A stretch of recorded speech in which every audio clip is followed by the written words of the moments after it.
Eu estava deitada naquela maca fria, com o teto branco do hospital girando na minha frente e o cheiro de desinfetante queimando dentro do meu nariz.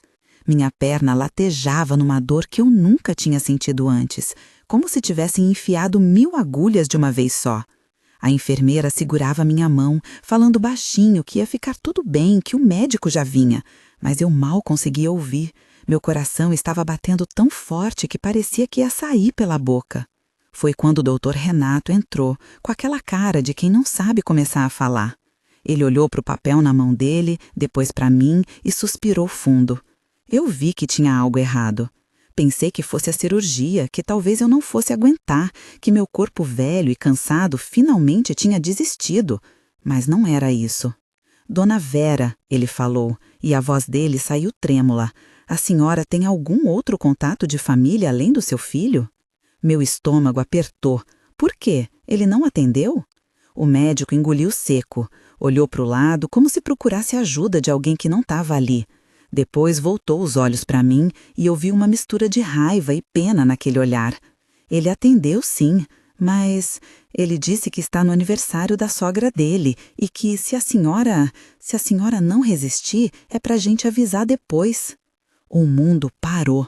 Não foi a dor na perna que me fez gritar por dentro naquele momento. Foi aquela frase, aquelas palavras que saíram da boca do meu filho, do menino que eu carreguei na barriga, que eu amamentei, que eu criei sozinha depois que o pai dele morreu. Se ela morrer, me avisa depois. Como se eu fosse um compromisso que podia ser reagendado.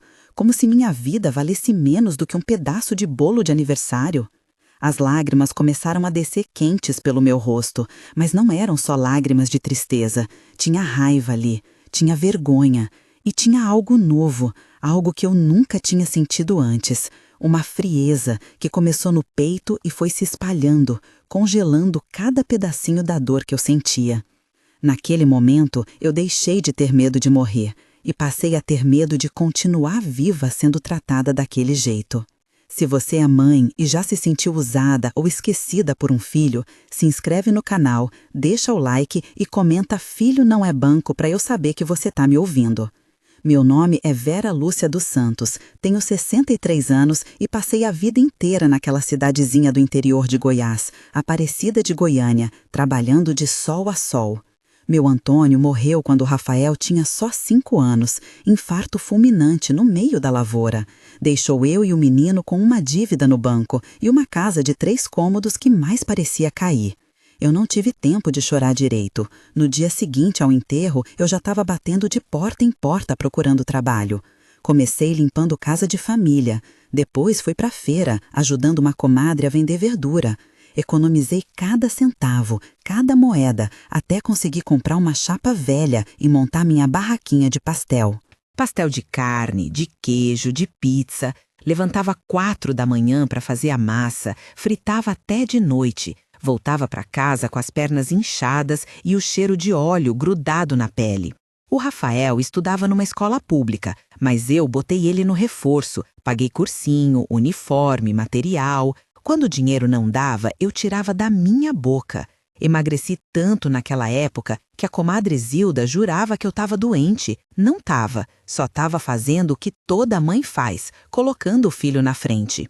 Ele sempre foi inteligente, tirava nota boa, ganhava elogio dos professores. Eu via aquilo e pensava, meu filho vai ser doutor, vai sair dessa vida. E ele saiu mesmo. Passou no vestibular para Direito, numa universidade particular em Goiânia. Eu vendi a barraca de pastel, peguei o dinheiro guardado debaixo do colchão e paguei a primeira mensalidade. As outras eu fui pagando com faxina, com bolo por encomenda, com qualquer coisa que aparecesse. 5 anos depois, ele se formou. Eu chorei tanto naquela formatura que molhei o vestido emprestado que a comadre me deu. Meu filho, de beca, com aquele anel de doutor na mão. Ele até me chamou para o palco, me abraçou, disse que eu era a rainha dele. Naquele dia, eu achei que tinha valido a pena. Achei que finalmente a gente ia poder respirar.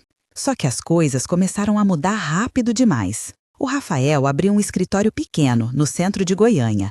Começou a pegar uns casos, a ganhar nome. Depois conheceu a Fabiana, aquela moça de família rica, filha de empresário. Ela era bonita, toda arrumada, cheirosa, com unha feita e roupa de marca. E eu era a Vera que cheirava sabão de coco e tinha as mãos calejadas de tanto trabalhar. A primeira vez que ela foi lá em casa, eu vi o olhar dela, aquele olhar de quem está se segurando para não fazer cara feia. Ela sentou na pontinha da cadeira da minha mesa, como se tivesse medo de pegar alguma doença. Quando eu servi o café, ela só molhou os lábios e deixou a xícara de lado. O Rafael começou a mudar também. Parou de me visitar todo fim de semana. Quando eu ligava, ele estava ocupado. Quando eu perguntava se podia ir lá no escritório levar uma marmita, ele inventava desculpa. Mãe, hoje não dá, tenho reunião importante. Mãe, melhor não, o pessoal aqui é meio chato com essas coisas. Até que um dia ele me ligou, todo animado, dizendo que ia casar. Eu fiquei feliz, claro. Mãe sempre fica feliz quando o filho casa, né? Mas quando eu perguntei se eu podia ajudar em alguma coisa, ele falou que a família da Fabiana já estava organizando tudo. Festa em buffet chique, lista de convidados controlada. Eu fui, mas me senti uma intrusa na festa do meu próprio filho. E depois que ele casou, piorou. Ele só me ligava quando precisava de dinheiro. Mãe, tá apertado aqui no escritório, você consegue me emprestar R$ 1.000? Mãe, preciso pagar uma dívida, você não tem os 2.000 guardados? Eu sempre dava, sempre, porque eu pensava, é meu filho, ele precisa de mim. Mas ele nunca precisava de mim para mais nada. Não me ligava no aniversário, não ia me ver no Dia das Mães. Quando eu aparecia no escritório dele, ele ficava meio sem jeito, como se eu fosse uma vergonha ambulante. E a Fabiana? Aquela nem disfarçava. Uma vez eu ouvi ela falando baixinho com ele. Rafael, você precisa colocar limites na sua mãe. Ela não pode ficar aparecendo assim sem avisar. Eu achava que já tinha visto o pior, até o dia em que meu corpo finalmente cobrou o preço de tantos anos de luta. Eu estava voltando da feira, carregando 2 sacolas pesadas, quando senti a cabeça rodar. Minha vista escureceu, as pernas bambearam. Eu só lembro de ouvir um zumbido no ouvido, alto, estridente, e depois o chão batendo nas minhas costas. A dor que veio em seguida foi tão forte que eu desmaiei de novo. Acordei já na ambulância. Um rapaz jovem estava medindo minha pressão, e eu ouvi ele falar para o colega. 18/12, ela teve sorte de não ter tido um AVC. Minha perna estava torta, doendo num jeito que eu nunca imaginei que dor podia doer. Depois eu soube, tinha quebrado o fêmur. Ia precisar de cirurgia urgente, colocar pino, talvez nem voltasse a andar direito. No hospital, uma enfermeira veio com uma prancheta pedindo dados de contato de família. Eu dei o número do Rafael. Só tinha ele mesmo. O resto da família morava longe, quase nem tinha mais contato. Ela saiu e voltou uns minutos depois com uma cara estranha. O número tá certo, dona Vera, porque a pessoa que atendeu disse que não podia falar agora. Meu coração apertou. Como assim não pode? Ele é meu filho, fala que eu tô no hospital, que é grave. Ela mordeu o lábio, saiu de novo. Eu fiquei ali, sozinha, ouvindo o bip das máquinas, sentindo a dor subir pela minha perna até explodir na minha cabeça. Cada minuto parecia uma hora. Eu ficava imaginando o Rafael largando tudo e correndo para o hospital, como eu corria para tudo que envolvia ele. Mas ele não veio. Foi quando o doutor Renato entrou, com aquela cara que eu já contei, e me deu aquela notícia que rasgou meu peito ao meio. Ele disse que está no aniversário da sogra dele e que se a senhora não resistir, é pra gente avisar depois. Eu fiquei olhando pro teto sem conseguir piscar. A enfermeira apertou minha mão, mas eu nem senti. Era como se meu corpo tivesse virado pedra. Minha cabeça só repetia aquela frase. Se ela morrer, me avisa depois. Como se eu fosse um recado. Como se minha vida fosse menos importante do que um pedaço de bolo e parabéns para a sogra dele. Mas sabe o que aconteceu naquele segundo? Algo estranho. Algo estranho. A dor da perna continuava lá, mas a dor no peito, essa, começou a esfriar. E no lugar dela veio uma clareza que eu nunca tinha tido antes. Uma voz dentro da minha cabeça, fria e firme, que disse: chega. Naquele segundo, eu parei de ser só mãe e virei a dona do meu destino. Se essa parte já te arrepiou, deixa o like e manda esse vídeo para uma mulher que precisa lembrar que merece respeito. Enquanto eles me preparavam para a cirurgia, minha cabeça começou a trabalhar. Eu fiquei pensando em tudo que eu tinha feito pelo Rafael. E aí, me lembrei de uma coisa que eu tinha quase esquecido: o imóvel. Fazia uns 10 anos, quando o Rafael tinha acabado de se formar, eu vendi minha casinha velha e comprei uma sala comercial no centro de Goiânia. Era pequena, mas bem localizada, num prédio comercial bom. Na época, eu falei para o Rafael: Filho, essa sala é sua, abre teu escritório aqui, não precisa pagar aluguel para ninguém. Ele ficou feliz, abraçou, disse que eu era a melhor mãe do mundo. Mas a escritura eu fiz no meu nome. Na minha cabeça, aquilo ia ser a herança dele. Um dia, quando eu morresse, ele ia ter aquela sala paga, sem dever nada para ninguém. Eu achava que estava fazendo certo. O escritório dele funcionava ali até hoje. Ele nunca pagou um centavo de aluguel. Usava de graça, como se fosse dele. E eu nunca cobrei. Afinal, era meu filho, né? Eu achava que ele ia cuidar de mim quando eu precisasse, que o amor que eu dei ia voltar em forma de gratidão. Mas ali, naquela maca, esperando entrar na cirurgia, eu entendi uma coisa: amor que não volta não é amor, é exploração. Foi quando o doutor Renato voltou, agora sem o jaleco, só para ver como eu estava. Ele tinha sido cliente da minha barraca de pastel lá atrás. Sempre foi gente boa. Ele sentou do meu lado e falou baixinho: Dona Vera, eu não vou mentir. A senhora está fraca. A cirurgia é de risco, mas a senhora é forte. Vai sair dessa. Eu olhei para ele e perguntei com a voz fraca: Doutor, se eu não sair, meu filho fica com tudo, né? Com a sala, com o pouco que eu tenho? Ele franziu a testa. A sala que está no nome da senhora, aquela do escritório dele? É. Ele ficou quieto, pensando. Depois falou: Dona Vera, tecnicamente, se a senhora não deixar nada escrito, sim, ele vai herdar. Mas a senhora pode mudar isso. Mesmo agora, a senhora está lúcida, pode fazer um testamento, pode revogar qualquer coisa que tenha prometido. É um direito seu. Eu fechei os olhos, senti uma lágrima descer, mas dessa vez não era de tristeza, era de decisão. Doutor, o senhor pode me ajudar? Eu preciso de um advogado ou de um tabelião, alguém que venha aqui, agora, antes da cirurgia. Ele olhou para mim, surpreso, mas concordou. Eu conheço uma advogada de confiança, ela mora perto, eu ligo para ela. Meia hora depois, entrou uma mulher de uns 40 anos com uma pasta debaixo do braço. Ela se apresentou como doutora Mariana, puxou uma cadeira e sentou do meu lado. Dona Vera, o doutor Renato me explicou sua situação. A senhora quer fazer o que exatamente? Eu respirei fundo, juntando forças. Eu quero tirar meu filho de tudo. Ele usa uma sala que é minha, nunca pagou nada. E hoje, quando eu tô aqui morrendo, ele disse que está ocupado numa festa. Eu não quero deixar nada para ele. Nada. Ela não julgou, só pegou um papel e começou a anotar.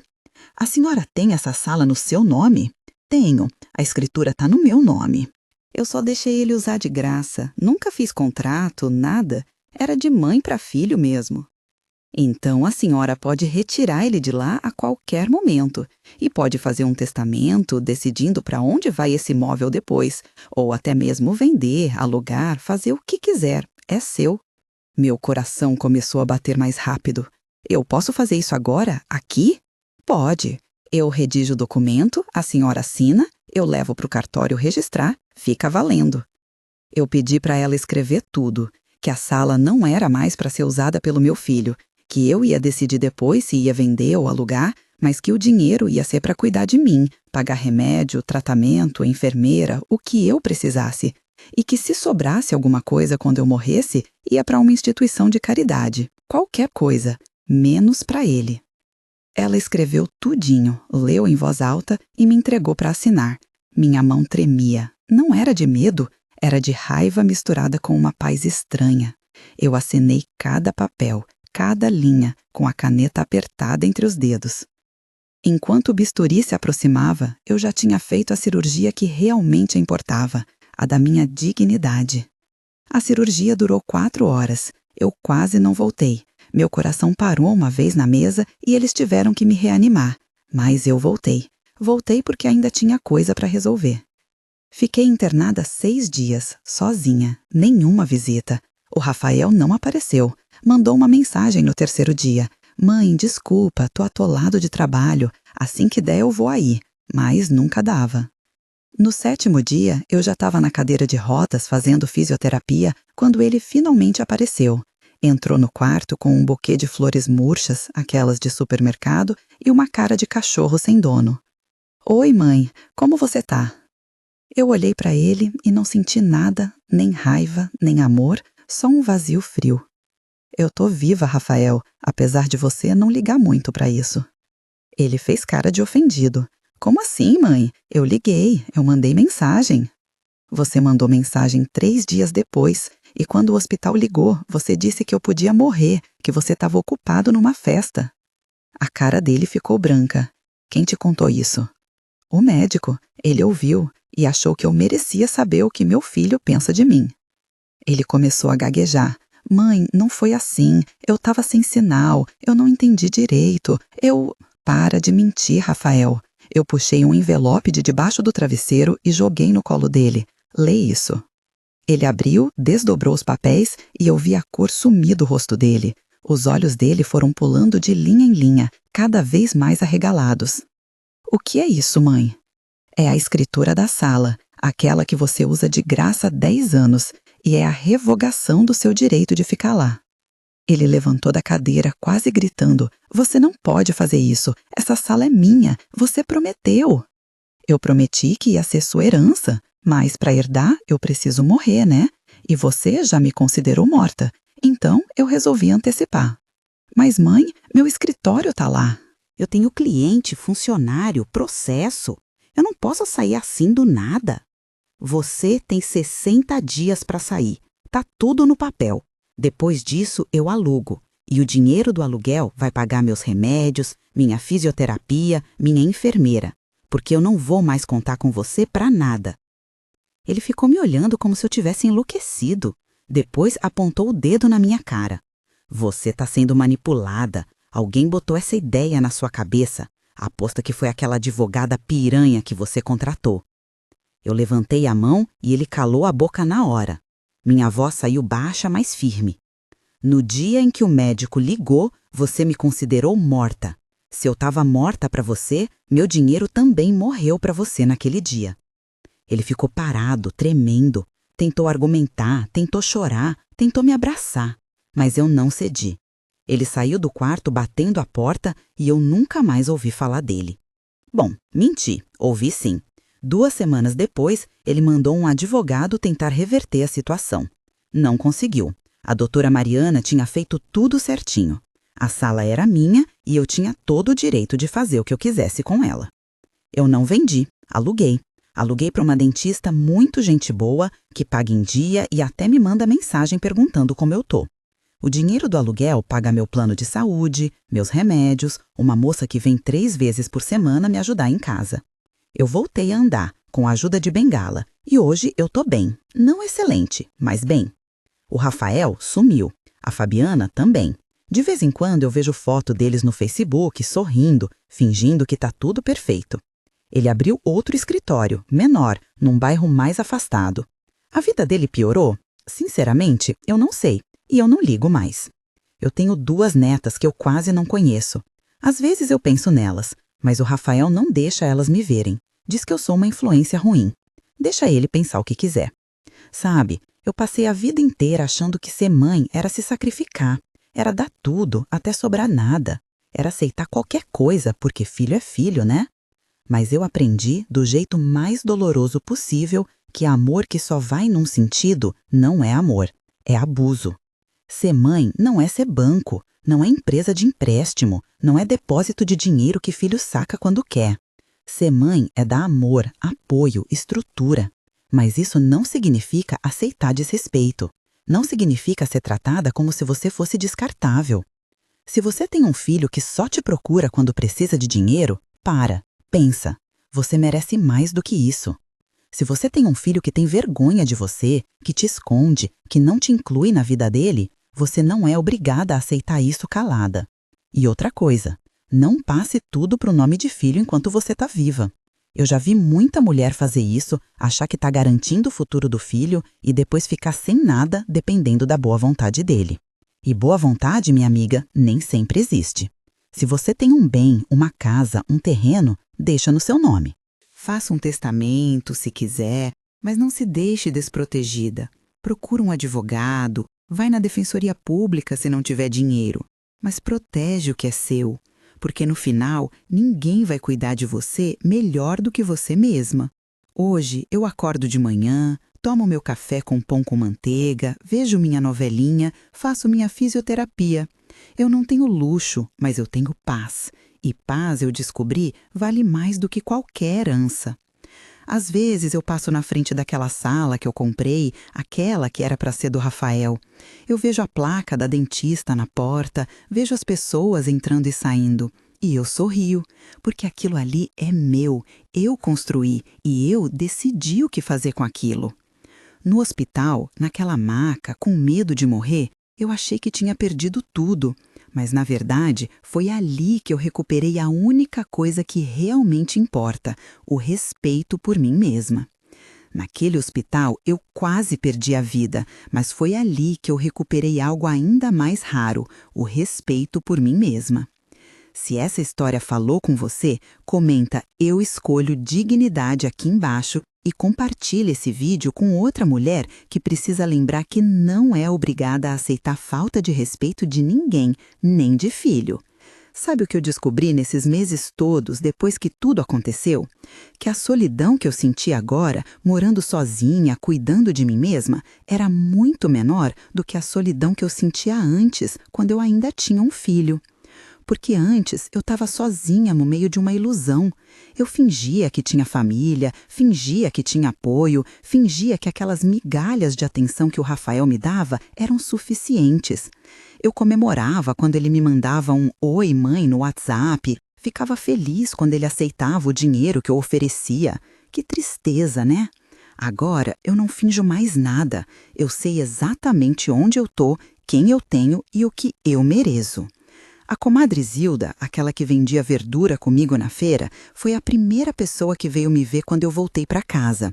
Ela trouxe uma marmita de frango com quiabo, daquele jeito que eu gosto, e sentou na minha cozinha para fazer companhia.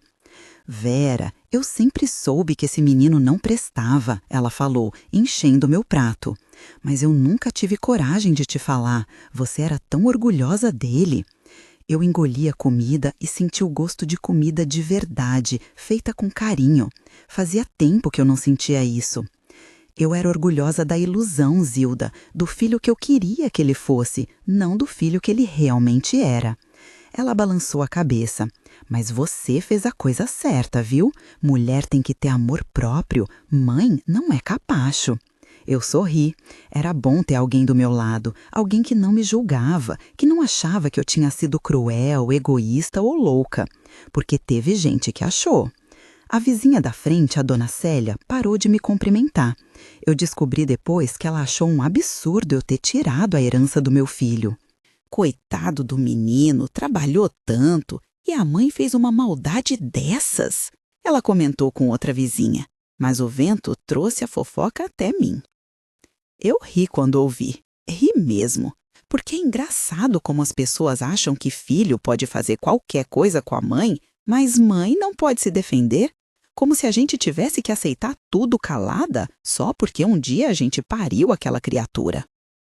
Teve também a prima do Rafael, a Silvana, que me ligou cheia de dedos, tentando convencer eu a voltar atrás. "Tia Vera, o Rafael tá sofrendo tanto. Ele perdeu cliente, tá tendo que recomeçar do zero. A Fabiana tá cobrando ele todo dia. O casamento tá em crise." Eu segurei o telefone e respirei fundo antes de responder. "Silvana, quando eu tava no hospital, sozinha, com medo de morrer, onde tava o Rafael?" Silêncio do outro lado. "Ele tava numa festa, Silvana, comendo bolo. E quando o médico ligou, ele mandou avisar só se eu morresse. Você acha que eu tenho que ter pena dele agora?" Ela tentou argumentar ainda um pouco, Disse que ele estava arrependido, que ele queria conversar comigo. Mas eu desliguei, bloqueei o número e segui minha vida. Porque arrependimento que só vem quando a pessoa perde alguma coisa não é arrependimento de verdade, é só desespero. Os meses foram passando. Eu fui melhorando aos poucos. A fisioterapia doía, mas eu fazia todo dia. A Edilene, a moça que vinha me ajudar, era uma bênção de Deus. Ela limpava a casa, fazia comida e ficava conversando comigo, contando da vida dela, dos filhos pequenos que ela criava sozinha. Um dia eu perguntei para ela: Edilene, você acha que eu fiz errado? Ela parou de lavar a louça e olhou para mim, séria. Dona Vera, a senhora fez o que qualquer mulher com dignidade faria. Se o meu filho crescer e me tratar do jeito que o seu te tratou, eu faço pior. Eu nem espero chegar no hospital, eu já corto as asas antes. Aquilo me deu uma força que eu não esperava. Porque às vezes, mesmo quando a gente sabe que fez o certo, a gente precisa ouvir de outra pessoa que não foi loucura. E olha, teve um dia, uns 5 meses depois de tudo, que eu estava sentada na varanda, tomando um café, quando eu vi um carro estacionar na frente de casa. Meu coração pulou. Eu pensei, é o Rafael. Mas não era. Era a Fabiana. Ela desceu do carro toda produzida, salto alto, bolsa de marca, óculos escuros enormes. Subiu os 3 degraus da minha varanda como se estivesse subindo num palco. Tirou os óculos e me olhou de cima a baixo. Dona Vera. Fabiana. Eu não levantei da cadeira, não ofereci café, não fiz cerimônia nenhuma. Ela cruzou os braços. Eu vim aqui porque o Rafael não tem coragem de vir, mas alguém precisa falar as coisas na cara da senhora. Eu só olhei, esperando. A senhora destruiu a vida dele, tirou o escritório, tirou a renda, destruiu a reputação dele. Teve cliente que soube da história e cancelou o contrato, porque achou que ele era mau caráter, que tinha feito algo terrível para a própria mãe reagir daquele jeito. Eu dei um gole no café, que já estava frio, mas eu tomei assim mesmo. E ele fez, Fabiana, ele fez algo terrível. Ela bufou. Ele só disse que estava ocupado. Tá todo mundo ocupado. A vida é corrida. A senhora não pode crucificar um filho por causa de uma frase dita no calor do momento. Eu coloquei a xícara na mesinha de plástico do lado e olhei bem nos olhos dela. Fabiana, me responde uma coisa. Se fosse sua mãe no hospital, morrendo, e você tivesse que escolher entre ficar com ela ou ir numa festa, o que você fazia? Ela abriu a boca, fechou, abriu de novo. Eu ia para o hospital, óbvio. Óbvio, eu repeti. Então não era tão difícil assim escolher, era? O Rafael escolheu, e eu escolhi também. Cada um colhe o que planta. Ela ficou vermelha. Mas a senhora é mãe. Mãe perdoa. Mãe não guarda rancor. Mãe também é ser humano, Fabiana. E ser humano tem limite. Ela ficou me olhando e eu vi que ela não tinha mais argumento. Ela queria que eu me sentisse culpada, que eu voltasse atrás, que eu devolvesse a sala para o Rafael, que eu facilitasse a vida dele de novo. Mas eu não ia fazer isso. Nunca mais.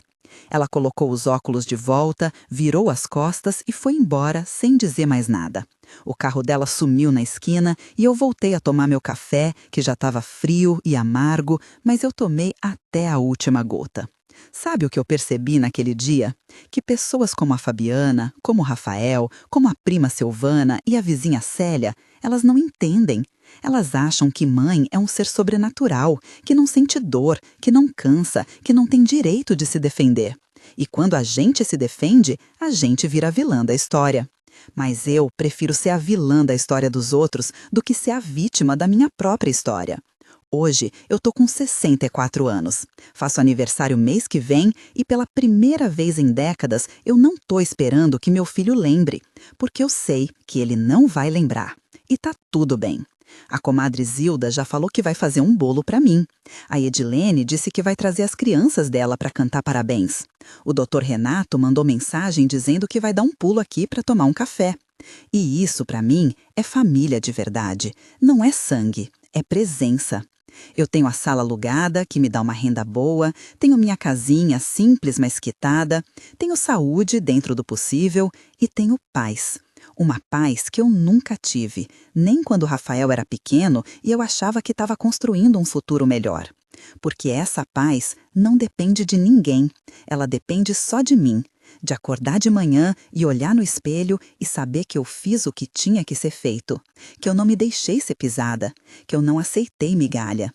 E se algum dia, lá na frente, o Rafael aparecer aqui, de verdade, não com interesse, não com desespero, mas com arrependimento real, com vontade de reconstruir, eu vou ouvir. Não vou fechar a porta na cara dele, mas também não vou abrir de par em par como eu fazia antes. Porque perdoar não significa esquecer. E recomeçar não significa voltar a ser trouxa. Então, se você está me ouvindo agora e você é uma mãe que está passando por algo parecido, eu quero que você grave isso no seu coração. Você não é obrigada a aceitar desrespeito. Você não é obrigada a dar tudo e não receber nada. Você não é obrigada a ser forte o tempo todo enquanto todo mundo te usa de escada. Você pode dizer não, você pode colocar limite, você pode proteger o que é seu. E isso não te faz má pessoa, isso te faz uma mulher com dignidade. Eu escolho dignidade e você também pode escolher. Obrigada por me ouvir. Se essa história te tocou, se você viu um pedaço da sua vida aqui, compartilha com outra mulher. Porque a gente precisa parar de achar que amor de mãe é sinônimo de sofrimento eterno. Amor de mãe também é amor próprio. E amor próprio, minha filha, é o que nos mantém vivas. De verdade vivas. Não só respirando, mas vivendo. Sabe, teve uma coisa que aconteceu faz uns 2 meses que eu preciso contar para vocês. Uma coisa que me fez ter certeza, de uma vez por todas, que eu tinha feito a escolha certa. Eu estava na fila do banco esperando para pagar uma conta quando eu senti alguém me cutucando de leve nas costas. Virei e dei de cara com uma moça jovem, uns 20 e poucos anos, toda arrumadinha com um bebê no colo. Dona Vera. Eu gelei, porque eu reconheci aqueles olhos. Eram os olhos do meu falecido Antônio. Eram os olhos do Rafael. Laura? Eu sussurrei o nome da minha neta mais velha, aquela que eu tinha visto pela última vez quando ela tinha uns 15 anos. Ela sorriu, mas era um sorriso triste. A senhora lembra de mim. Como eu ia esquecer? Minha voz saiu embargada. Eu olhei para o bebê. E esse? É o Miguel, seu bisneto. Ela ajeitou o menino no colo e ele me olhou com aqueles olhinhos curiosos, a boquinha fazendo biquinho.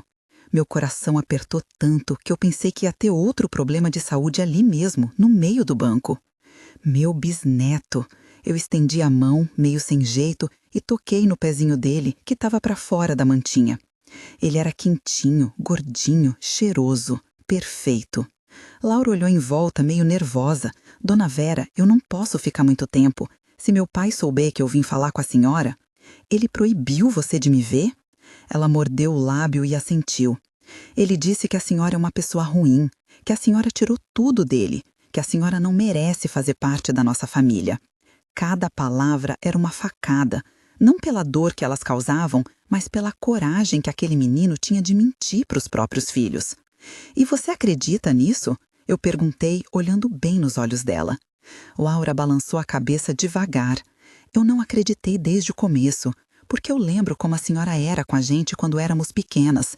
A senhora sempre levava bala, sempre abraçava a gente, sempre perguntava da escola. E o meu pai, ele sempre teve vergonha da senhora. Eu via, eu não era boba. As lágrimas começaram a descer no meu rosto e eu nem tentei segurar. E por que você veio falar comigo agora? Ela apertou o bebê contra o peito. Porque eu virei mãe, Dona Vera, e quando o Miguel nasceu, eu fiquei pensando, se um dia ele crescer e me tratar do jeito que meu pai tratou a senhora, eu não sei se eu vou aguentar. E aí eu entendi que a senhora não fez maldade nenhuma, a senhora só se defendeu.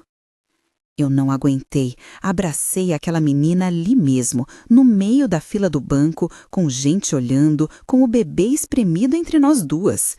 E eu chorei de um jeito que eu não chorava faz tempo, porque era um choro de alívio, de saber que pelo menos uma pessoa daquela família entendia, que eu não era um monstro que o Rafael pintava. Vó, ela falou baixinho no meu ouvido, usando aquele apelido que eu não ouvia faz anos. Eu não posso prometer que vou poder vir sempre, mas eu quero que a senhora conheça o Miguel. Eu quero que ele saiba quem é a bisavó dele. Posso trazer ele aqui de vez em quando? Eu me afastei, segurei o rosto dela com as 2 mãos. Você pode, minha filha, mas só se não for te causar problema. Eu não quero ser motivo de briga entre você e seu pai. Ela deu um sorriso torto. Meu pai e eu já não nos falamos muito mesmo. Desde que eu casei com o Rodrigo, que é motoboy, ele meio que me excluiu também. Disse que eu tinha baixado o nível da família. Ela riu, mas era uma risada sem graça. Engraçado, né? Ele faz com todo mundo o que fez com a senhora. Ele só quer perto dele quem serve para alguma coisa. Aquilo me partiu o coração de um jeito diferente, porque eu vi que eu não tinha sido a única. O Rafael não era só ingrato comigo, ele era ingrato com a vida, com todo mundo que não servia aos interesses dele. Você é uma menina forte, Laura, e vai ser uma mãe maravilhosa.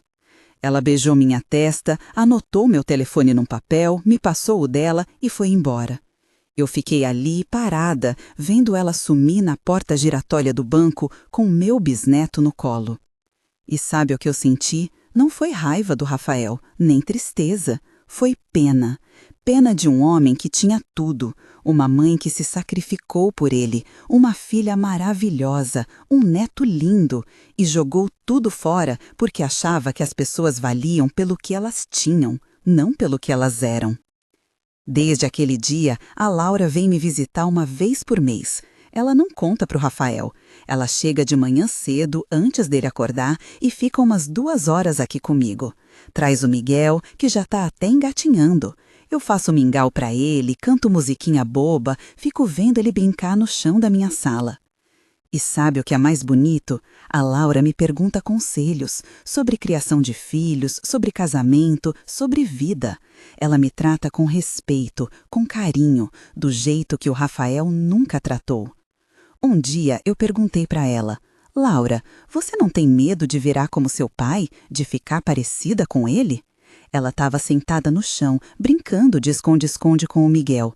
Ela parou, olhou para mim e falou: Vó, eu tenho medo todo dia.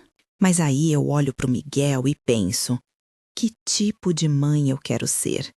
Eu quero ser a mãe que ele vai abandonar quando eu ficar velha?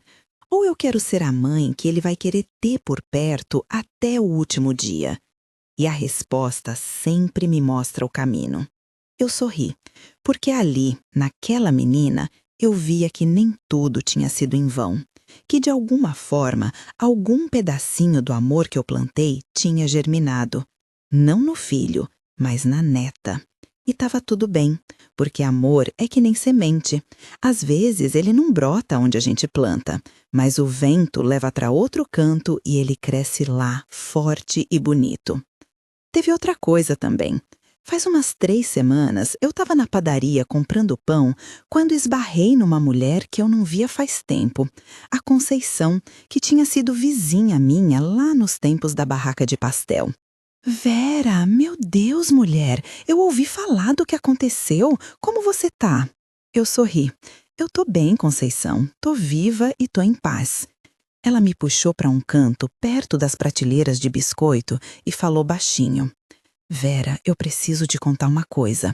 Você lembra da Jussara, aquela que vendia roupa no centro? Lembro, a mulher do seu Geraldo, que morreu ano passado. Isso. Então, ela passou tudo pro nome do filho dela enquanto ela estava viva. A casa, o ponto comercial, tudo. Achou que estava garantindo o futuro dele. Meu estômago apertou. E aí? Aí, o filho vendeu tudo, Vera. Vendeu a casa, vendeu o ponto, pegou o dinheiro e sumiu. A Jussara tá morando de favor na casa da irmã, passando necessidade, sem ter onde cair morta. E o filho, ninguém sabe onde tá. Eu fechei os olhos, respirei fundo. Por isso eu vim falar com você, a Conceição continuou. Quando eu soube que você tinha segurado que era seu, que você não tinha deixado seu filho te usar, eu pensei: essa mulher é esperta. Você fez certo, Vera, fez muito certo. Ela me abraçou e foi embora. E eu fiquei ali, segurando minha sacolinha de pão, pensando em quantas mulheres como a Jussara existem por aí. Quantas mães que dão tudo, que confiam cegamente e que no final ficam sem nada, sem casa, sem dinheiro, sem dignidade. E eu agradeci a Deus. Agradeci por ter tido aquele estalo no hospital, por ter tido coragem de fazer o que eu fiz. Porque se eu não tivesse feito, eu podia estar hoje igual a Jussara, dependendo da caridade dos outros, mendigando a atenção do filho. Eu sei que muita gente ainda me julga. Tem gente que acha que eu devia ter perdoado, que devia ter dado outra chance. Mas essas pessoas não estavam lá naquela maca ouvindo aquela frase. Elas não sentiram o que eu senti. Elas não viveram o que eu vivi. E eu não devo satisfação a ninguém. Eu devo respeito a mim mesma. E foi isso que eu fiz. Hoje, quando eu deito na minha cama à noite, eu não fico repassando na cabeça tudo que eu dei pro Rafael. Eu não fico me martirizando pensando onde foi que eu errei. Porque eu não errei. Eu fui uma boa mãe. Uma mãe presente, trabalhadora, dedicada.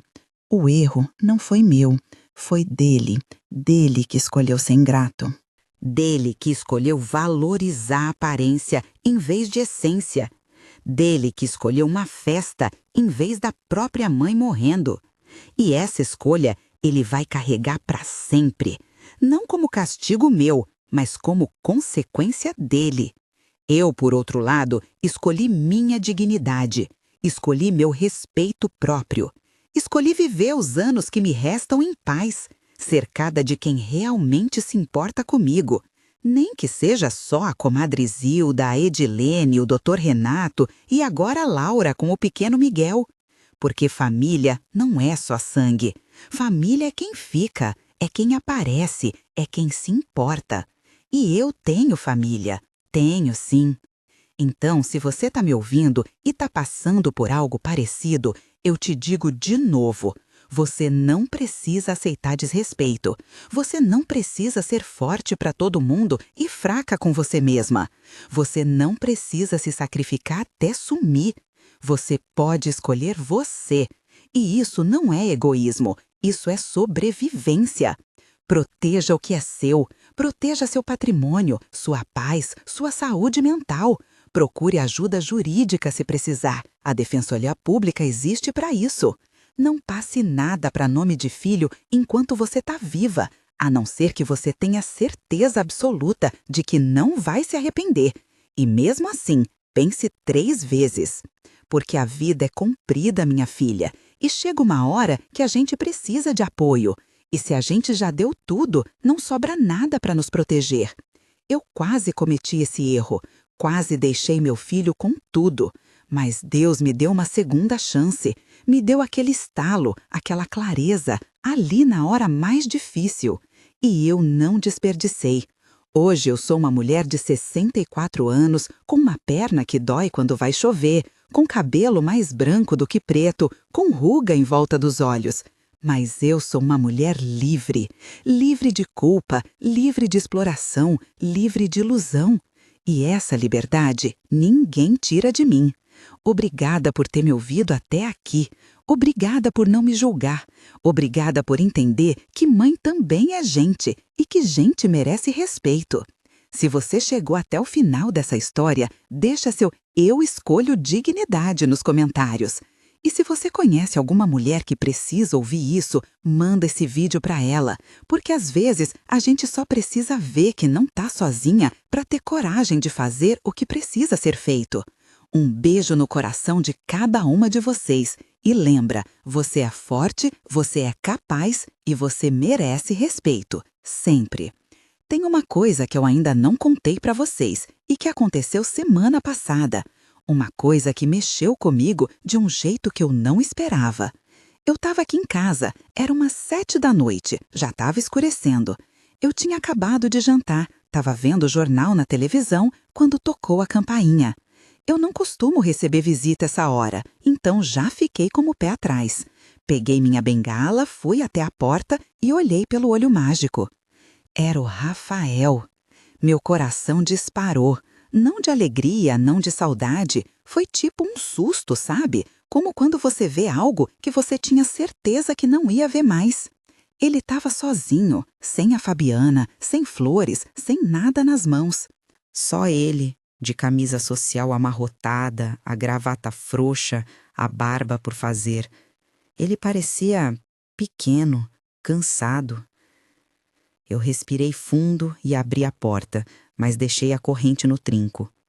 "O que você quer, Rafael?"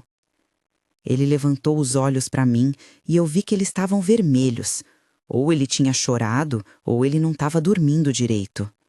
"Mãe, eu posso entrar? Só 5 minutos, por favor." Tudo em mim gritava para dizer não, para fechar aquela porta e fingir que ele não estava ali. Mas alguma coisa, talvez só curiosidade, talvez um restinho daquela mãe que eu fui um dia, me fez tirar a corrente e abrir a porta. 5 minutos, eu falei, firme, e fica aí na sala, não vai para dentro. Ele entrou devagar, como se tivesse com medo de quebrar alguma coisa. Olhou em volta, para o sofá velho, para a televisão pequena, para o retrato do pai dele na parede. E eu vi nos olhos dele uma coisa estranha, parecia vergonha. Ele ficou de pé ali no meio da sala, sem saber o que fazer com as mãos. "Eu não vim pedir nada, mãe. Eu precisava falar." "Então fala." Eu sentei na minha poltrona, a mesma que eu sento todo dia, e segurei firme na bengala. Ele passou a mão no cabelo, suspirou fundo e começou. "A Fabiana me deixou." Eu não disse nada, só esperei. Ela disse que eu sou um homem amargo, que eu vivo reclamando de todo mundo, culpando todo mundo pelos meus problemas, que eu não sei amar ninguém de verdade. Ele deu uma risada sem graça. E sabe o que mais ela falou? Que eu nunca vou ser feliz porque eu não sei dar valor no que eu tenho. Ele olhou para mim, esperando alguma reação, mas eu continuei calada. "O escritório tá mal, mãe. Eu perdi mais da metade dos clientes. Alguns porque mudei de lugar e ficou longe. Outros porque a história do que aconteceu entre eu e a senhora se espalhou. As pessoas me olham diferente agora, como se eu fosse um monstro." "E você acha que não é?" As palavras saíram da minha boca antes que eu pudesse segurar. Ele parou, engoliu seco e pela primeira vez em muito tempo ele não tentou se defender. "Eu não sei mais o que eu sou, mãe." A voz dele saiu baixa, cansada. "Eu passei a vida inteira tentando ser alguém importante, alguém que as pessoas respeitassem, alguém diferente de onde eu vim." "Diferente de mim, você quer dizer." Ele fechou os olhos. Diferente da senhora. E eu sei que isso é horrível de falar, mas é a verdade. Eu tinha vergonha. Vergonha da barraca de pastel, vergonha da casa simples, vergonha de quando a senhora aparecia no meu escritório com aquela roupa puída e todo mundo olhava. Cada palavra era uma confissão e doía. Doía ouvir aquilo, mesmo eu já sabendo no fundo. Mas saber e ouvir são coisas diferentes. E hoje, ele continuou, a voz falhando, hoje eu olho para trás e vejo que eu desperdicei. Eu tinha uma mãe que me amava de verdade, que se sacrificou por mim. E eu tratei a senhora como se a senhora fosse um estorvo. As lágrimas começaram a descer no rosto dele. Lágrimas de verdade, não aquelas lágrimas de crocodilo que ele tinha tentado fazer no hospital. Eu sei que eu não tenho direito de pedir perdão. Eu sei que o que eu fiz é imperdoável, mas eu precisava que a senhora soubesse que eu sei. Eu sei que eu errei, eu sei que eu fui um filho horrível e eu sei que a senhora fez o certo. Eu senti minha garganta apertar, porque por mais que eu tivesse raiva, por mais que eu tivesse me protegido, aquilo ainda era meu filho. Aquele homem chorando na minha sala ainda era o menino que eu segurei no colo, que eu ensinei a andar, que eu ninei quando tinha febre. Mas eu também sabia que lágrima não apaga o passado e que arrependimento tem que vir acompanhado de mudança, não só de palavras bonitas. Rafael, eu falei, e minha voz saiu mais firme do que eu esperava. Eu não vou fingir que essas palavras não significam nada. Elas significam. Mas você precisa entender uma coisa. O que você destruiu entre a gente não se reconstrói em 5 minutos. Não se reconstrói nem em 5 meses. Talvez nem em 5 anos. Ele assentiu, limpando o rosto com as costas da mão. Eu passei a vida inteira colocando você em primeiro lugar, eu continuei, e você me colocou em último. Então agora eu aprendi a me colocar em primeiro. E isso não vai mudar porque você apareceu aqui chorando. Eu sei, mãe, eu não vim pedir para a senhora me perdoar. Eu não mereço. Eu só queria que a senhora soubesse que eu sei o quanto eu errei. Eu respirei fundo, olhei para aquele homem que eu não reconhecia mais, e então eu falei algo que eu nunca pensei que fosse falar. Se você realmente quer mostrar que mudou, Rafael, não é comigo que você tem que provar. É com você mesmo. É acordando todo dia e escolhendo ser um homem melhor do que você foi ontem. É tratando as pessoas com respeito, não importa de onde elas vêm. É olhando para o espelho e conseguindo se orgulhar de quem você vê. Ele olhou para mim e eu vi nos olhos dele algo que parecia esperança. Mas comigo, eu continuei, você vai ter que ter paciência, porque a ferida que você abriu aqui dentro é funda, e ferida funda demora para cicatrizar. Se você quiser tentar reconstruir alguma coisa, vai ter que ser devagar, muito devagar, e sem expectativa nenhuma. Porque eu não te devo nada, Rafael. Absolutamente nada. Eu entendo, ele sussurrou. E mais uma coisa, eu falei, me levantando da poltrona. A sala continua alugada. O dinheiro continua sendo usado para cuidar de mim. E não tem conversa que mude isso. Aquilo é meu e vai continuar sendo meu até o dia que eu morrer. E quando eu morrer, vai ser doado. Não para você, para quem eu escolher. Se isso é um problema para você, então não adianta a gente nem tentar conversar. Ele balançou a cabeça rapidamente. Não é problema, mãe. Eu não vim aqui por causa da sala, eu juro. Eu vim porque eu não quero morrer um dia sabendo que eu nunca tentei consertar o que eu quebrei. Eu olhei para ele por um longo tempo. E então eu disse, você pode vir aqui de vez em quando, pode me ligar, mas não espera que eu seja a mãe que eu era antes. Aquela mãe morreu, Rafael, no hospital, quando você escolheu um pedaço de bolo em vez dela. Ele engoliu seco e assentiu. A mãe que sobrou é uma mulher que aprendeu a ter limite. E se você cruzar esse limite de novo, você não vai ter segunda chance. Nunca mais. Eu entendo. Então vá embora agora. E pensa bem se é isso mesmo que você quer, porque eu não vou ficar esperando você decidir. Minha vida continua com ou sem você. Ele caminhou até a porta, devagar. Antes de sair, ele virou e falou, obrigado por me ouvir, mãe. Eu não respondi, só fechei a porta quando ele saiu. Sentei de novo na poltrona e fiquei olhando para a parede, sentindo um turbilhão de coisas dentro de mim. Raiva, tristeza, cansaço, mas também uma coisa estranha. Não era alívio exatamente, era mais tipo fechamento, como se um ciclo tivesse finalmente se completado. Eu não sei se o Rafael vai voltar, não sei se ele realmente mudou, ou se aquilo foi só mais uma performance. Não sei se um dia a gente vai conseguir ter algum tipo de relação que não seja cheia de mágoa. Mas eu sei uma coisa, eu não vou ficar esperando, eu não vou pausar minha vida para ver se ele vai aparecer de novo. Eu não vou voltar a ser aquela mãe que se anulava para ele brilhar. Se ele quiser fazer parte da minha vida de novo, ele vai ter que aprender a respeitar a mulher que eu me tornei, não a mãe que ele usava. A mulher que tem dignidade, que tem limites, que tem amor próprio. E se ele não conseguir fazer isso, tudo bem, porque eu já aprendi a viver sem ele. E vou continuar vivendo, bem, em paz e de cabeça erguida.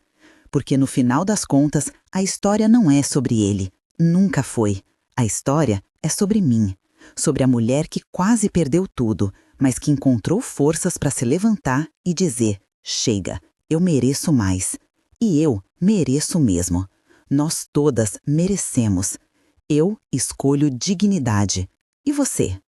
Passaram-se 3 semanas desde aquela noite. 3 semanas que eu fiquei pensando, revirando na cabeça cada palavra que o Rafael tinha falado. Teve noite que eu não consegui dormir direito. Ficava olhando para o teto, me perguntando se eu tinha sido dura demais, se eu devia ter dado um abraço nele, se uma mãe de verdade não perdoaria. Mas aí eu levantava da cama, ia até o espelho do banheiro, olhava para aquela mulher de cabelo branco, com rugas fundas em volta dos olhos, e eu me lembrava. Essa mulher aqui quase morreu sozinha num hospital. Essa mulher aqui foi chamada de morta antes de estar morta. E aí a culpa passava. Porque perdoar não significa esquecer quem você é para fazer outra pessoa se sentir melhor. A Laura apareceu numa manhã de sábado, com o Miguel no carrinho e uma sacola de pão de queijo ainda quentinho.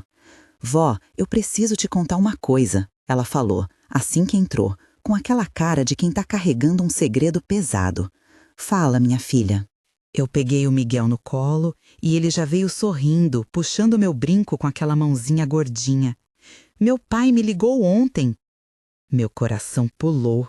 E o que ele queria? Ela suspirou, sentando no sofá. Ele perguntou se eu sabia onde a senhora morava. Disse que tinha vindo aqui, que tinha conversado com a senhora e que queria tentar de novo. E você falou alguma coisa? Eu disse que ele tinha que falar com a senhora, não comigo, que eu não sou ponte entre vocês dois. Ela me olhou preocupada. Eu fiz errado? Você fez certíssimo. Eu balancei o Miguel no colo e ele deu uma risadinha. Seu pai é adulto. Se ele quer conversar comigo, ele sabe onde eu moro. Ele não precisa de intermediário. Laura ficou quieta por um momento, mordendo o lábio. Então ela soltou. Vó, posso te fazer uma pergunta? Mas é uma pergunta difícil. Pode. A senhora ainda ama meu pai?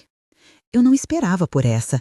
Fiquei olhando para o Miguel, passando a mão no cabelinho fininho dele, procurando a resposta certa. Mas aí eu percebi que não existe resposta certa para esse tipo de pergunta. Existe só a verdade. Eu amo o menino que ele foi, eu falei devagar. Aquele menino que me abraçava quando chegava da escola, que ficava do meu lado na feira me ajudando a vender pastel, que me chamava de rainha. Esse menino eu amo até hoje. Mas o homem que ele virou, esse eu não sei se eu amo, Laura. Esse eu acho que eu só tenho pena. Pena? Pena de alguém que teve tanto e desperdiçou tudo por orgulho bobo. Pena de alguém que trocou o que era real pelo que parecia bonito. Sabe quando você vê uma pessoa cavando o próprio buraco e você não pode fazer nada? É esse tipo de pena. Laura limpou uma lágrima que tinha escatado. Eu tenho medo de ser como ele, vó. Você não vai ser. Eu segurei a mão dela. Sabe por quê? Porque você tem consciência. Você se questiona. Você olha para o seu filho e pensa no tipo de mãe que você quer ser. Seu pai nunca fez isso. Ele só pensava no que ele queria, no que era melhor para ele. Você já é diferente. Ela apertou minha mão e ficamos assim, em silêncio, só ouvindo Miguel balbuciando no meu colo, batendo nas minhas bochechas com aquelas mãozinhas de bebê. Vó, Laura falou depois de um tempo, o que a senhora vai fazer se meu pai realmente tentar se aproximar? Se ele realmente mudar? Eu pensei bem antes de responder. Eu vou deixar ele tentar, mas de longe. Ele não vai entrar de novo na minha vida como se nada tivesse acontecido. Ele não vai ter acesso à minha casa a qualquer hora, ao meu dinheiro, à minha paz. Se ele quiser fazer parte da minha vida, vai ter que ser do jeito que eu deixar, no meu tempo, no meu ritmo e com os meus limites bem claros. E se ele não conseguir respeitar esses limites? Aí eu fecho a porta de novo e dessa vez não abro mais. Laura sentiu, como se aquilo fizesse todo o sentido do mundo. E fazia mesmo. Depois que ela foi embora, eu fiquei pensando numa coisa que a comadre Zilda tinha me falado semana passada, quando a gente estava tomando café na casa dela. Vera, ela tinha dito, você sabe qual é a diferença entre perdoar e ser trouxa? Qual? Perdoar é você fazer as pazes com o que aconteceu.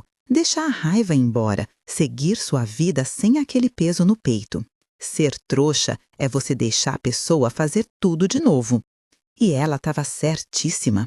Eu posso perdoar o Rafael um dia, posso fazer as pazes com a dor que ele me causou, posso até entender que ele estava perdido, que ele fez escolhas erradas. Mas isso não significa que eu vou deixar ele entrar de novo na minha vida sem proteção nenhuma. Não significa que eu vou baixar a guarda. Porque perdão não é carta branca. Perdão é libertação. Libertação para mim, não para ele. Na quinta-feira, eu estava na fisioterapia quando o Dr. Renato passou para me ver. Ele sempre dá um pulinho lá quando tem um tempinho livre. Dona Vera, como tá a perna? Melhorando. Ainda dói um pouco quando vai chover, mas eu tô andando melhor. Ele sorriu. A senhora é uma guerreira, de verdade. E então ele ficou sério. Dona Vera, eu fiquei sabendo que seu filho apareceu lá em casa. Eu não me surpreendi. Cidade pequena, notícia corre. Apareceu. Veio falar que está arrependido. E a senhora acredita? Eu respirei fundo. Eu acho que ele acredita que está arrependido, mas arrependimento de verdade se prova com o tempo, não com choro de uma noite só. O Dr. Renato assentiu. A senhora é sábia. Muita gente na situação da senhora já teria voltado atrás, já teria aceitado qualquer migalha de atenção. Eu já fui essa pessoa, doutor. Passei 60 anos da minha vida sendo essa pessoa. Agora eu sou outra e não volto mais. Ele apertou meu ombro, daquele jeito carinhoso que médico bom faz. Fico feliz em ouvir isso. A senhora merece toda a paz do mundo. E sabe que eu tô em paz? De verdade. Mesmo com toda essa confusão do Rafael, mesmo sem saber o que vai acontecer, eu tô em paz. Porque eu não tô esperando nada de ninguém. Eu não tô dependendo de filho ingrato, de promessa vazia, de amor condicional. Eu tenho minha casinha, tenho minha renda do aluguel, tenho minhas amigas, tenho a Laura e o Miguel. Tenho gente que se importa comigo de verdade, não por obrigação, não por interesse, mas porque realmente gosta de mim. E isso é mais do que muita gente tem. Ontem à noite eu estava aqui sentada na varanda, vendo o sol se pôr, tomando um café com biscoito, quando me peguei sorrindo sozinha. Não porque estava lembrando de alguma coisa engraçada, mas porque eu estava bem, simplesmente bem. E aí eu pensei, Vera, você conseguiu, você realmente conseguiu. Consegui sair do fundo do poço, consegui me levantar daquela maca de hospital, consegui olhar meu filho nos olhos e dizer não, consegui proteger o que era meu. Consegui recuperar minha dignidade. E sabe o que é mais bonito? Eu fiz tudo isso sem ódio, sem vingança, sem maldade. Eu só me escolhi. Só isso. E se tem alguma mulher me ouvindo agora que está na dúvida, que está se perguntando se ela tem o direito de se defender, se ela tem o direito de dizer não para o próprio filho, eu te digo, você tem todo o direito. Você não veio ao mundo para ser capacho de ninguém. Você não tem obrigação de aceitar humilhação só porque um dia você pariu aquela pessoa. Filho que não respeita não merece privilégio. E não deixa ninguém te fazer sentir culpada por isso. Não deixa as vizinhas fofoqueiras, as primas invejosas, as pessoas que não viveram o que você viveu te fazerem acreditar que você é má. Você não é má. Você só tá cansada de ser boa sozinha. E tá tudo bem cansar. Tá tudo bem dizer chega. Tá tudo bem se proteger. Porque no final das contas, a única pessoa que vai estar com você até o último dia da sua vida é você mesma. Então é melhor você aprender a ser seu próprio porto seguro. Eu aprendi. E hoje eu durmo tranquila, acordo em paz e vivo sem medo. Porque eu sei quem eu sou, eu sei o que eu valho e eu sei que não preciso mais da aprovação de ninguém para me sentir inteira. Eu já sou inteira. Sempre fui, só esqueci por um tempo. Mas agora eu lembrei. E não esqueço nunca mais. Eu escolho dignidade, hoje, amanhã e todos os dias que Deus ainda me der. E você também pode escolher. Pode escolher você, pode escolher sua paz, pode escolher sua vida, porque você merece, sempre mereceu. Sabe, tem uma coisa que eu aprendi nesses últimos meses e que eu queria deixar bem clara para vocês que estão me ouvindo. Uma coisa que ninguém me ensinou quando eu era nova e que eu tive que aprender na marra, com o coração sangrando. A gente cresce ouvindo que mãe é aquela que aguenta tudo, que mãe não reclama, não desiste, não coloca limite, que o amor de mãe é infinito, incondicional, inesgotável. E isso é verdade, o amor é mesmo, mas o respeito próprio não precisa ser. Eu posso amar meu filho para sempre, mas eu não sou obrigada a me deixar destruir por ele para sempre. Tem diferença, e essa diferença me salvou. Faz 2 dias eu estava na igreja. Eu não sou muito de ir, mas de vez em quando eu dou uma passada lá, acendo uma vela para o meu Antônio, converso com Deus do meu jeito. E encontrei lá a dona Marlene, uma senhora de uns 70 anos que eu conheço da época da feira. Ela veio falar comigo no fim da missa, me puxou para um cantinho. Vera, eu ouvi a sua história, a cidade inteira ouviu. Eu já fui me preparando para ouvir um sermão, uma bronca, alguma coisa sobre perdão cristão e honrar pai e mãe. Mas ela me surpreendeu. Eu queria te agradecer, ela disse, e os olhos dela encheram de lágrima. Me agradecer? Por quê? Porque você me deu coragem. Ela segurou minha mão com força. Eu tenho um filho que faz a mesma coisa comigo, Vera. Só aparece quando precisa de dinheiro. Me trata mal na frente da mulher dele. Tem vergonha de mim. E eu sempre achei que era obrigação minha aguentar. Porque mãe aguenta, né? Ela limpou os olhos com um lencinho. Mas quando eu soube da sua história, do que você fez, eu pensei, se a Vera teve coragem, eu também posso ter. Então, semana passada, quando meu filho veio me pedir mais dinheiro emprestado, dinheiro que ele nunca devolve, eu disse não pela primeira vez na vida. E o que aconteceu? Eu perguntei, apertando a mão dela. Ele ficou bravo, disse que eu estava ficando egoísta na velhice, bateu a porta e foi embora. Ela sorriu, mesmo com os olhos molhados. Mas sabe o que eu senti, Vera? Eu senti alívio. Pela primeira vez em anos, eu não me senti usada. Eu me senti dona de mim.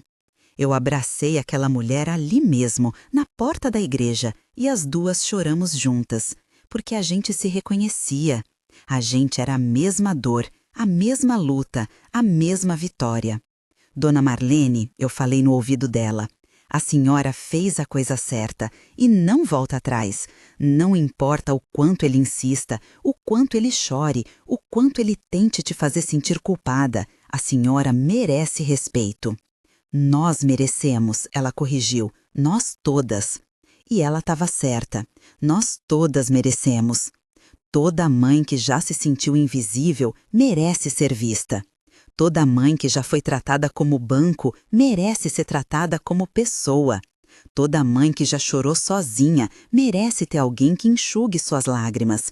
E se esse alguém não aparecer, a gente enxuga as próprias lágrimas e segue. Porque a gente é forte, mais forte do que a gente imagina. Ontem de manhã, eu estava regando minhas plantas na varanda quando vi um carro parar na frente de casa. Meu coração apertou de novo, achando que era o Rafael, mas não era. Era a advogada, a doutora Mariana. Ela desceu com uma pasta debaixo do braço e um sorriso no rosto. Dona Vera, bom dia. Eu trouxe uma notícia. Notícia boa ou ruim? Boa. Ela entrou, sentou na sala, abriu a pasta. A inquilina da sua sala quer renovar o contrato por mais 2 anos e ela aceitou um reajuste no valor. A senhora vai receber 20% a mais de aluguel. Meu coração deu um salto. 20% a mais significava mais segurança, mais tranquilidade, mais independência. E tem mais, a doutora Mariana continuou. Eu dei uma revisada em toda a sua documentação e a senhora sabia que tem direito a um benefício do INSS que nunca solicitou, pelo tempo que trabalhou como autônoma? Eu não sabia, nunca ninguém tinha explicado essas coisas direito. Ela passou a tarde inteira comigo, me ajudando a preencher papéis, me explicando meus direitos, me mostrando que eu tinha mais recursos do que eu imaginava. Quando ela foi embora, eu fiquei olhando para aquela pilha de documentos organizados em cima da mesa e eu pensei, é isso, é assim que a gente se protege, com informação, com documento, com consciência. Não é com amor cego, não é com sacrifício burro, não é se anulando. É se conhecendo, se valorizando, se defendendo. Sabe o que eu vou fazer com esse dinheiro a mais do aluguel? Vou guardar uma parte para emergência. Vou usar outra parte para melhorar a minha casa. Tem uns reparos que eu preciso fazer faz tempo. E vou separar um pouquinho para mim mesma, para comprar uma roupa nova, para ir num restaurante legal, para me sentir viva. Porque eu tô viva e eu mereço viver bem. Não sobreviver, viver. Hoje de manhã, antes de começar a gravar essa história para vocês, eu fui até o espelho do meu quarto. Aquele espelho velho, com a moldura descascada, que tá comigo faz mais de 30 anos. Eu olhei bem para minha cara, para o cabelo branco, para as rugas, para os olhos cansados, para as mãos calejadas. E sabe o que eu vi? Eu vi uma sobrevivente, uma mulher que foi derrubada 1000 vezes e levantou 1001. Uma mulher que foi humilhada, usada, esquecida e mesmo assim não perdeu a humanidade. Uma mulher que tinha todo o direito de estar cheia de ódio, mas que escolheu a paz. Uma mulher que poderia ter se deixado definir pela ingratidão do filho, mas que escolheu se definir pela própria dignidade. Eu vi uma guerreira. E eu sorri para ela, para mim. Vera, eu falei baixinho pro espelho, você é foda. E eu sou mesmo. Nós todas somos. Cada mulher que tá me ouvindo agora, cada mãe que já sangrou por dentro em silêncio, cada avó que já se sentiu descartada, cada filha que já precisou ser mãe da própria mãe, vocês são fodas também. E não deixa ninguém te convencer do contrário. Não deixa a sociedade te dizer que você tem que aceitar desrespeito porque é seu filho. Não deixa a igreja te dizer que você tem que perdoar sem que a pessoa mereça perdão. Não deixa a família te dizer que você está exagerando, que você está sendo dramática, que você devia relevar. Porque quem viveu foi você. Quem sentiu a dor foi você. E quem tem que decidir o que fazer com essa dor é você. Só você. E se você decidir que já foi o suficiente, que você não aguenta mais, que você precisa se proteger, então faça isso sem culpa, sem medo, sem vergonha. Porque você não deve satisfação a ninguém. Você deve respeito a si mesma. E esse respeito ninguém pode tirar de você, a não ser você mesma. Então não tira, não abre mão, não negocia. Segura firme nele, como eu segurei, como a dona Marlene está segurando, como tantas outras mulheres por aí estão aprendendo a segurar. A vida é curta demais para ser vivida de joelhos. Levanta, ergue a cabeça e anda, com dignidade, com respeito próprio, com amor por você mesma. Porque você merece, desde sempre, para sempre. E se um dia você cair de novo, porque a vida é assim, a gente cai, você já sabe o caminho. Você já sabe que pode se levantar, que pode se escolher, que pode recomeçar, quantas vezes forem necessárias. Eu escolho dignidade, não uma vez, mas todo santo dia. Quando eu acordo, quando eu olho no espelho, quando eu tomo minhas decisões, quando eu protejo minha paz, eu escolho dignidade. E você? O que você vai escolher hoje?